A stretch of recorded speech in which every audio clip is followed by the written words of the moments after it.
গঢ়িছিলে নৱজ্যোতি। নকছাৰীৰ এখন আগশাৰীৰ বিদ্যালয় নৱজ্যোতি বিদ্যালয় হাইস্কুল শিক্ষান্ত পৰীক্ষাত 100% ফলাফল। শুকুৰবাৰে অভিনন্দন অনুষ্ঠান অনুষ্ঠিত হয়।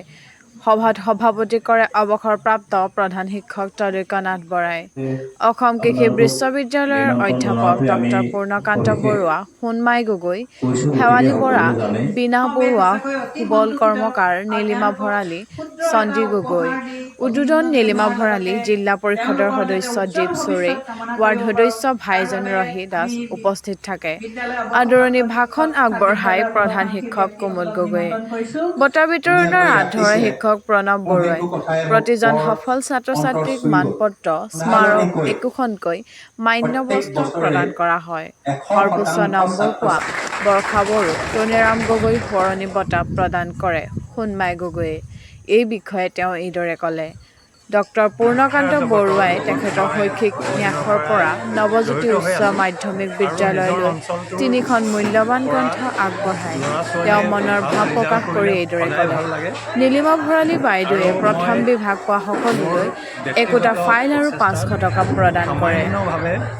এই পৰিৱেশটো যাতে ভাল কৰিব পাৰি, উন্নত কৰিব পাৰি সমগ্ৰ নকছাৰী অঞ্চলৰ, মই সেইটোকে এটা ব্যক্তিগতভাৱে প্ৰচেষ্টা হাতত লৈছোঁ আৰু যিমান দূৰ পাৰোঁ মই সিমান শিক্ষক শিক্ষয়িত্ৰী আৰু অভিভাৱকসকলৰ যি প্ৰচেষ্টা তাত মই সহযোগ কৰিব বিচাৰিছোঁ আৰু ভৱিষ্যতে ইয়াতকৈ ভাল ৰিজাল্ট হওক নকছাৰীৰ সকলো বিদ্যালয়ৰ পৰা মই তাকে কামনা কৰিছোঁ।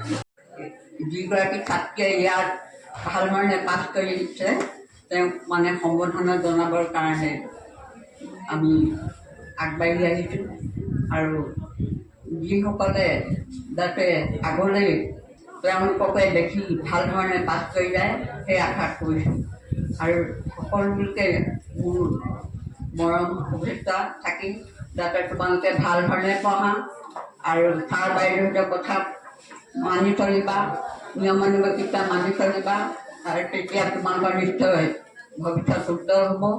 আৰু স্কুলৰ প্ৰধান শিক্ষক তথা মই শিক্ষাগুৰু কুমুদ ছাৰ ডাঙৰীয়া সকলো আমাৰ সময় ডাঙৰীয়া কষ্ট প্ৰদান কৰিছে, আমি ধন্যবাদ জনাইছোঁ।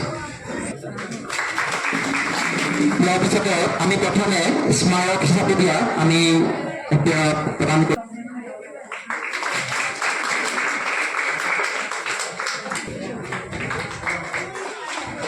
ইয়াৰ পিছতে আমি স্মাৰক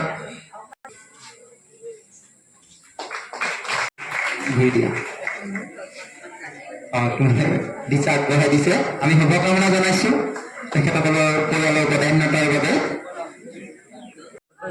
2024 পৰা আমি যিজন ছাত্ৰই মেট্ৰিকত বা ছাত্ৰীয়ে সৰ্বোচ্চ নম্বৰ পায় তেওঁক আমি ঘৰৰ ফালৰ পৰা পৰিয়ালৰ ফালৰ পৰা এখন প্ৰমাণপত্ৰ, এখন অভিধান আৰু এটা টকি আৰু নগদ মানে অলপ সহায় আগবঢ়াইছোঁ। এইটো কিমান দিনলৈকে থাকিব? এইটো যিমান দিনলৈকে আমাৰ মানে ভাড়া থাকে ভগৱানে আৰু নৱজ্যোতি যদি প্ৰতি বছৰে ভাল হৈ যায় তেওঁকে প্ৰাইজটো দিম বুলি আমি আশা কৰি ভগৱানৰ ওচৰত জীয়াই থকালৈকে ৰাখিম। অত্যন্ত কঠিন, যথেষ্ট চেষ্টাৰ বলতহে এই স্থানত থিয় হ'বলৈ পোৱা যায়। হাতৰ কথা আছে, আমি সকলোৱে শুভকামনা জনাইছোঁ, বাইদেউৰো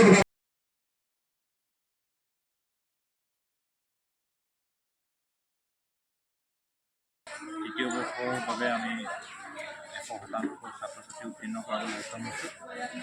এই ক্ষেত্ৰত আমাৰ ছাত্ৰ ছাত্ৰীসকলৰ নিজৰ চেষ্টা তথা আমাৰ বিদ্যালয়ৰ শিক্ষকসকলৰ আপ্ৰাণ প্ৰচেষ্টাৰ ফলশ্ৰুতিতে আমি এনেকুৱা উন্নত ধৰণৰ ফলাফল লাভ কৰিছোঁ বুলি আমি ভাবিছোঁ।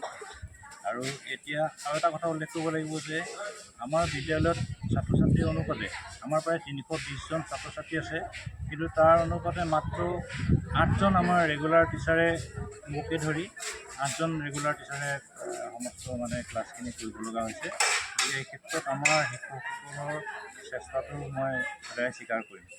এখন লাভ কৰিলে এইটো কি ক'বা? ভাল লাগিছে, মেমে বহুত ভালকৈ পঢ়াইছিলে। তেওঁ কিবা যদি নোৱাৰে বা তেওঁ চবেই দেখাই দিছিলে বাৰু, আৰু কিবা যদি ভালকৈ বুজি নাপাওঁ তেতিয়া ভালকৈ বুজাইও দিছিলে। তেওঁ বহুত কষ্ট কৰিছিলে আমাক লৈ, ময়ো চেষ্টা কৰিছোঁ যাতে ভাল ৰিজাল্ট